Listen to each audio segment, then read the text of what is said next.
Let's get started. I am Martijn Beenker. I'm a data engineer working also at a consultancy firm called Avanade. And with the Rabobank for the last 2.5 years, I get to call my client. I've asked for permission, so that's nice. And we made a lot of mistakes while hosting Apache Airflow, open source workflow scheduler on Kubernetes.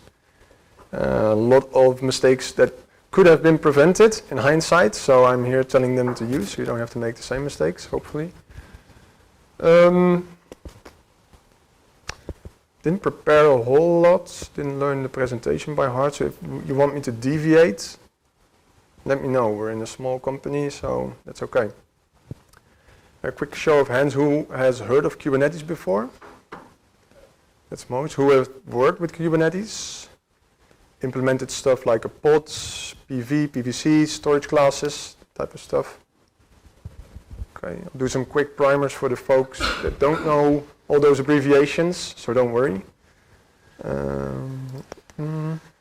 So the primer, number one, why should you even care about designing for scale? That's something we found out the hard way. 5 mistakes we made. I'll probably skip some if you want to look more at Kubernetes, so let me know while we go along and a Q&A after.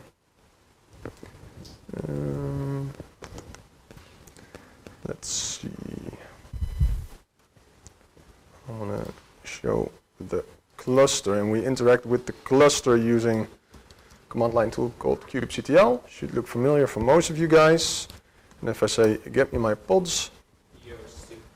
Wait, yeah. Let me duplicate. Thanks. I share the window, The presentation, yeah. There we go. And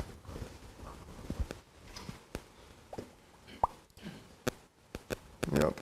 So I just did a get pods to show you the pods that are currently active in the system, right here. So if you ever ask me what is, oops, sorry about that. What is Airflow? It's actually a collection of containers running in pods inside Kubernetes, in the Kubernetes deployment. And it consists of, here we go, a scheduler, something that continuously checks the database. Do I need to schedule a workflow? Because every workflow that's defined in the system is currently in the database with a cron schedule. So the scheduler just checks those cron schedules, right? And if it wants to trigger a workflow, it calls the triggerer, which will then create a new additional pod, and that runs the workflow itself. And if you want to look at the visual representation of it all, you have a web server running right here. Which I can also show you, because this is Airflow. Very underwhelming when I first saw it, but this is it. This is the big open source workflow scheduler. I've created a single DAG, which I can click, but it's actually just a Python definition stored in the database as well. And if I look at the code, I can just see Python code, right? So this is not really important. It just does some bash operations, sleep some more, and to sleep. And if I trigger it, and we go back to the cluster, additional get pods, you can see that my workflow is now running. It's called a DAG, direct acyclical graph, meaning that a single workflow is actually just a collection of pods running, and if they can run in parallel, it will be 2 different compute units doing something from your workflow, meaning that a single workflow can host up to an indefinite amount of pods, which the cluster cannot handle, but the workflow could. You could define something that works that way. Right? Any questions so far? Anything not clear? Because this is a good starting point, so please let me know. If people fall asleep, also let me know. I can do something radical. All right.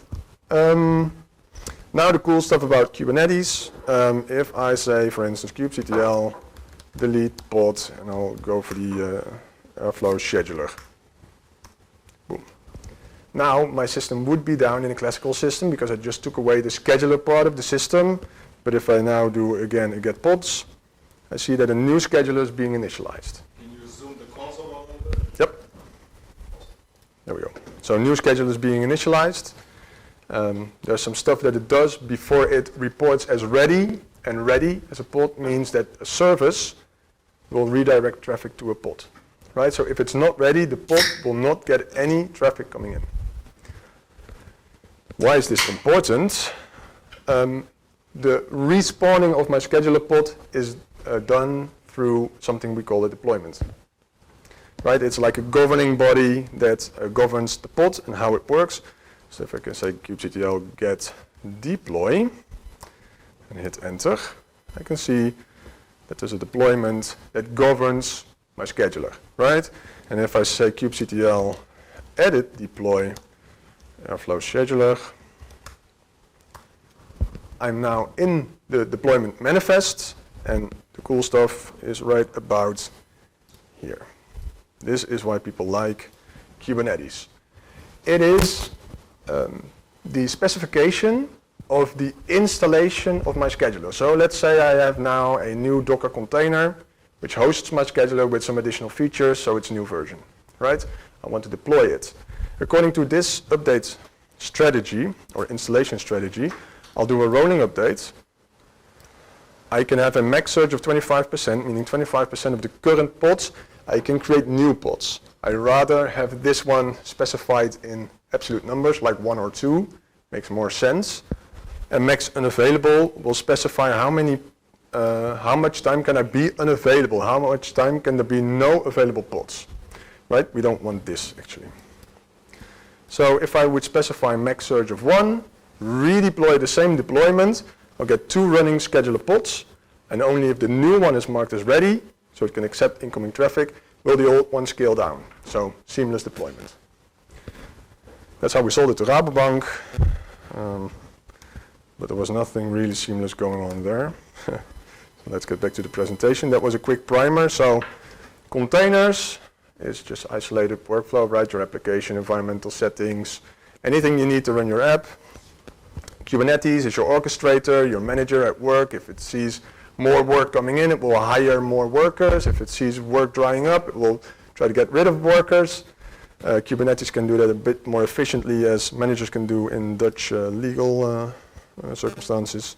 And Airflow is just a collection of containers running that application we just saw. All right.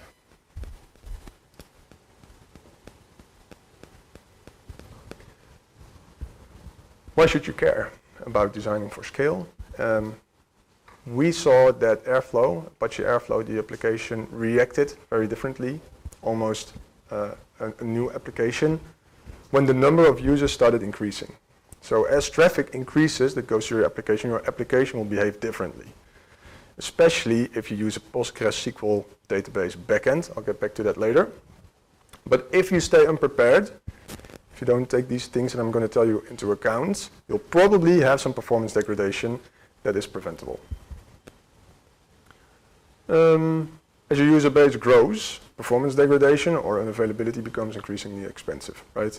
And in the case of Apache Airflow, which is a software application that's being used by data engineers, you'll have a high number of idle engineers, which is even more expensive.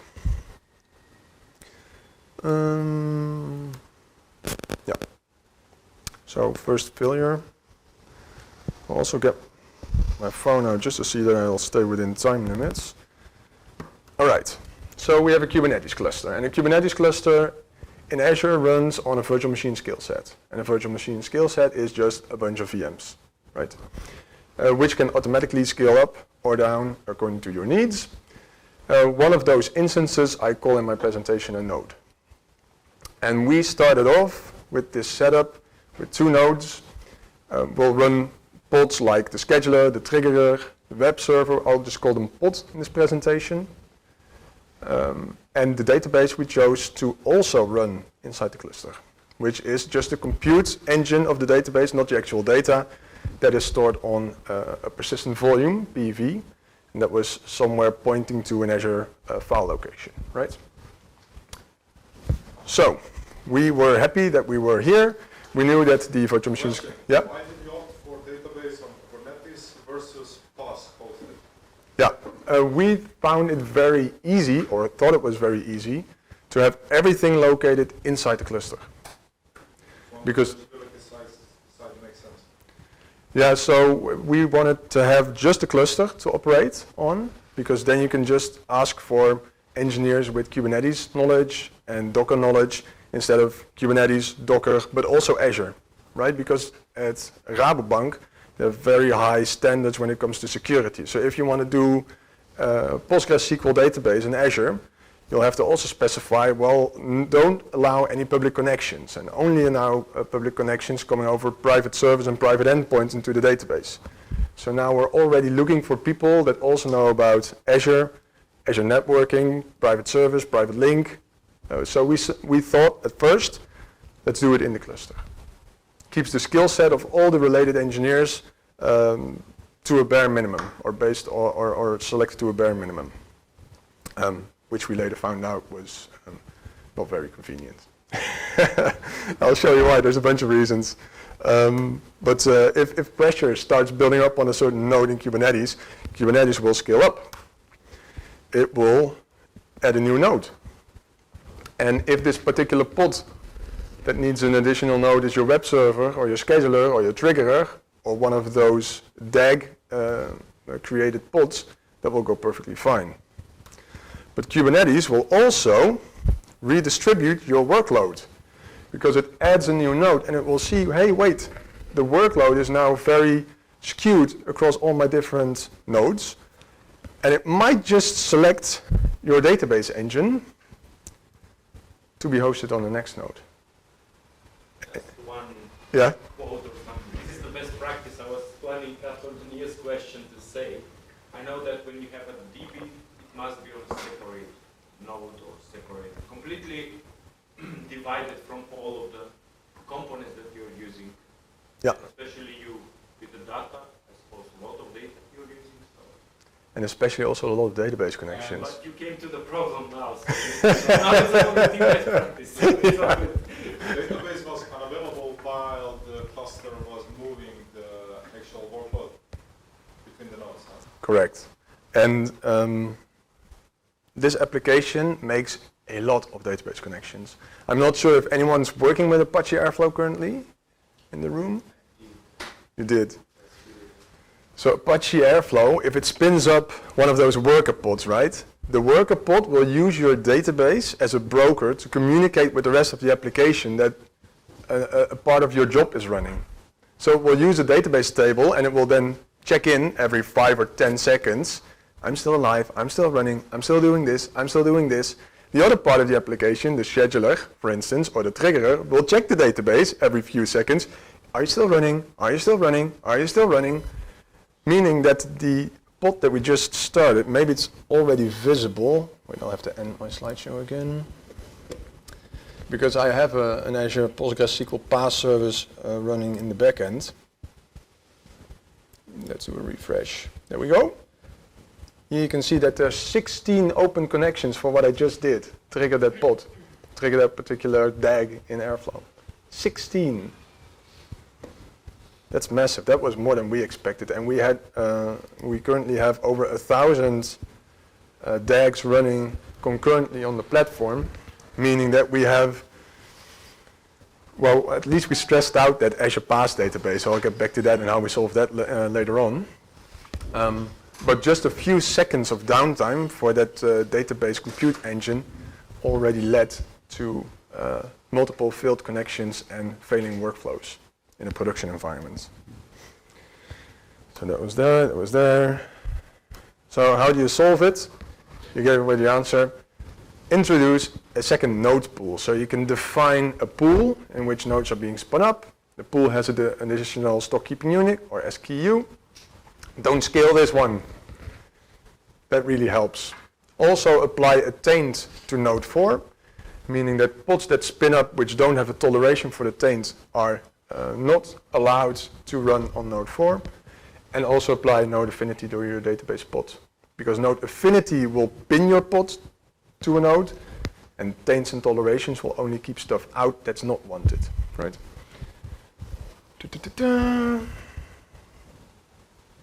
Oh, also really monitor it well, because you get one chance to select the right SKU for this particular node. And if you run out of available CPUs, then that's that. If you want to scale up, you can't scale out, right? Because we just saw it. But if you want to scale up, you just have to put in a new node from a higher tier, from a higher stock keeping unit, and put the database there, and that's a few seconds of downtime. So we went with a 32-core CPU optimized SKU, an F-series. We quickly ran out. That's my next topic. We ran out of available threads because a PostgreSQL database copies the host thread for each incoming connection. And we just saw how many connections Airflow is continuously generating. So each one of those copies the host process and will lock a thread on that thing. It also requires too much maintenance. You have to write your own database backup, database restore stuff, maintenance on it. You don't get any performance hints or whatnot. So that was a problem again. So we took the node out. We introduced PostgreSQL PaaS service. Problem solved, you should think. 32 cores, 1,500 concurrent connections, almost 1,500 concurrent users. This should work. Unless it doesn't. We ran out of concurrent connections as well because we just saw how connection hungry that application is. So one running DAG with just 2 parallel tasks in that DAG, 16 open connections continuously. So because it uses that database as a broker to say, I'm still up, I'm still up.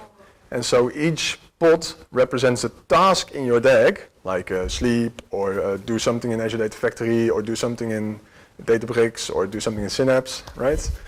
Make a little bridge to the next presentation, but it could be anything, could be Hive, could be Druid, could be, but it continuously tells, I'm still up, I'm running, I'm done, and I'm done in a failed state or success state, and then the scheduler reports that back to the application. The whole database is being misused by this application as a service broker, and it shouldn't be, but it's something you have to deal with. So error. If you run into this one, you want to know the answer? With Postgres?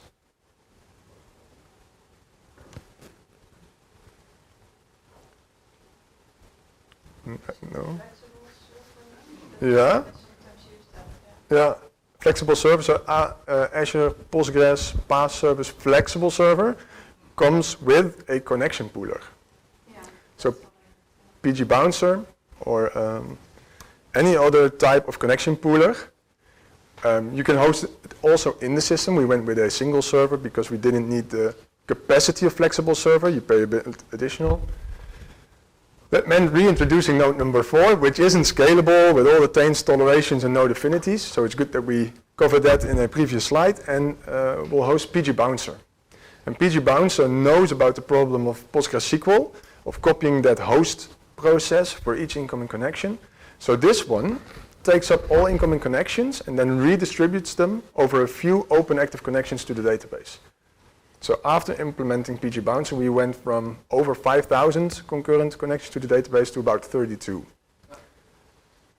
And it's really resource efficient. So we hosted that one thinking that it might take up a lot of CPUs and threads, all those incoming connections. So we went with a 32-core F16 machine again, right? The one that also ran our in-cluster database previously. But I think it utilizes about 4% of its resources. But I work for a bank, so they don't really care about the money. Yeah. That's on camera, right? So well, I'll fix it in the next sprint. Yeah. Any questions on this? Or any, Is it easy to migrate from the one you had to the flexible server? Yeah, we did. So we connected both databases to the cluster, did a PG dump on one, and then a PG restore on the other. And you can do it all on the single command shell because now both databases have a connection string that was available in the pod. So we misused one of those pods to pump the data into the database. We still had to unplug the application. So we had a little bit of downtime, I think 15 minutes or so, which really pisses off all your users. But there's no other way because that database is so intensively used by the application. So we had to go down, unfortunately. Any other remarks, questions? One remark. Did you try availability set? Sorry? Availability set in Azure? No. No? No, we didn't. That is when you're creating as a disaster recovery, some type of a disaster recovery. Yeah. You automatically create on two different locations the same that you have been replicating, taking the database from one place and restoring on another place. Yeah, so you would have like one active and one passive? First example, but after that, if you want to create and point to this one, he will create parallel two. Yeah. So let's say the best practice would be in front of the two VMs or anything, you create a load balancer where he is managing all the connections and what is happening basically. Yeah, but when it comes to database, you have pass service, it will be overhead to post it on the VM. Yeah, and the problem with that particular database is, especially with Postgres, you can only have one write replica somewhere active. So if you want to do zero downtime, but the problem is with the database, you'll have to switch somewhere, right? You'll have to switch from your current active to making the passive your active. And that still involves some downtime, and that application just keeps on firing those connections. But then you can still try to run a G-balancer inside your usual notebook behind the load balancer. Mm-hmm. No need for a separate data. Yeah, that could work. Yeah. All right. Thanks. Good additions. I like that. Next problem we had was no more room in the network. That must sound very familiar for most. So we went with, I don't know why, but a pretty small subnet that hosted the cluster. Not even that small, but we started off doing some tests on a fairly small user base. And you see those IP spaces being filled up and you think, you should have enough at, I think, 1024. So I think we went with something along those lines. But we ran out of available subnet space because it's not just those pods that eat away at your IP addresses, it's also the VM instances take up an IP address. Pods in the kube system namespace, which you'll also require those. Let's say you run an ingress controller that's linked to your application gateway. That will be in the kube system. If you use CSI drivers, those will spin up 5 additional pods if you want a CSI driver to Azure File, if you want a CSI driver to Azure Blob Storage, so that's 10 additional pods. Then it goes really fast. And then if you fill up that network, I see a lot of people nodding their heads. I think this is more a comedy show now than an actual presentation, but you'll have to switch networks. No easy fix. Especially since there was other stuff in the network as well, so we couldn't expand the subnet IP space to a satisfactory level. So that was all animations supporting my story. Yeah, same. So it can't be scheduled because it just ran out of IP space. You'll get really odd errors in your logs. Oh, you hit every single problem. Yeah. So either use Azure CNI type networking, Kubernetes, allow for 200,000 hosts if you go for these types of skills, or go with KubeNet. And in KubeNet, only your virtual machine instances will take up IP space, and then the instance itself will do a network address translation. So it will then host a new clean IP range in itself.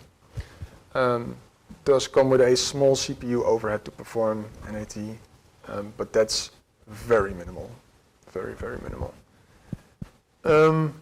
We went with the top level, Azure CNI, and we based our decision just on flipping a coin and see what the engineers from the team liked most. And we worked most with Azure CNI, so we didn't want to change too much because we were constantly fighting fires, right? So then you just go with the safest looking bet at that particular time. So that would also be my suggestion. If you ever run into this one and you need to choose whatever fits the engineering team best, because the NAT trade-off is so minimal that both choices would be okay.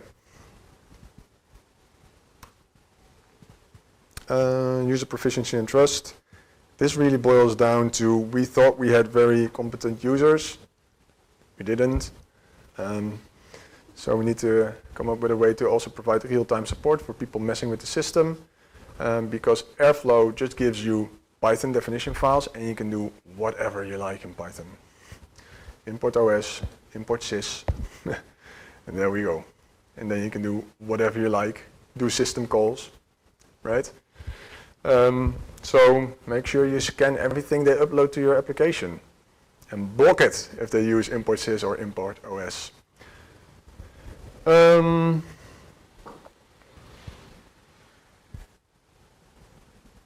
Yeah, this is what you strive for if you're going for scale. So build a community, so the community can take care of itself, because on our chat channels we just got so many incoming requests that we just couldn't handle them anymore.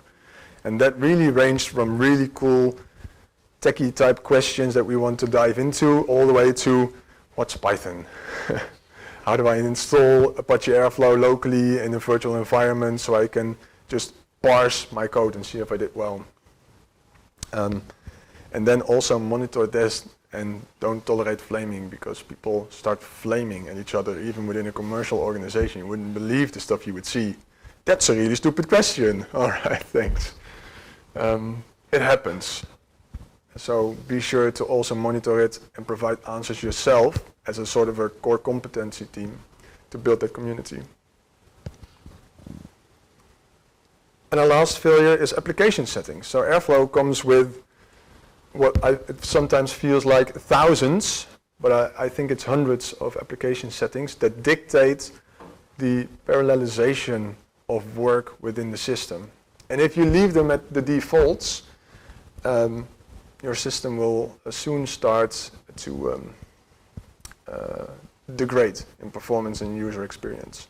The most important one is the worker pods creation batch size that's defaulted to 1, meaning that the scheduler has a loop, and that scheduler loop runs every 60 seconds, and during that 60 seconds it scans the database, which workflow should start. And then if it finds one, it can create 1, even though there might be 100, right? And data engineers love to do stuff at night, and they're all very creative, so they all schedule at 12 o'clock in the night. So at 12 o'clock you see an enormous peak, whether you like it, whether they need it or not. But they all start at 12 o'clock, and we had a scheduler that could only then schedule 1, because that's the default application setting. There's a bunch more, but this is very Airflow specific, and I just saw one person who worked with Airflow and the rest of you didn't.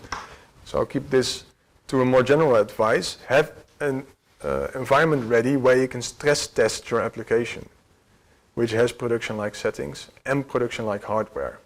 And if the person who's leading the project doesn't have the budget, then you shouldn't be doing it. Because if you can't stress test it, and you're creating an application that will only frustrate users in the end if you're very successful, that means that your own success will also be your downfall, very clearly in these types of situations. So have a production-like environment and experiment with those settings, because they're also interacting with each other in a way that you can't predict, because there's hundreds of them, and so on. This is the recap. Don't autoscale your database nodes. Use a PaaS database. Use PG Bouncer or some type of connection pooler. Plan and design your network to host 200,000 hosts. I think that's the maximum for AKS clusters to run. I think that's how we came to 200,000. Have proper communication channels, monitor them, and check those application settings when scaling up. I want to thank my colleagues, because I'm not doing this alone, especially Glenn Schuurman from a whole different company, also working with me at Rabobank, but this is being recorded, so maybe they'll watch it and they'll see that I'm thanking them.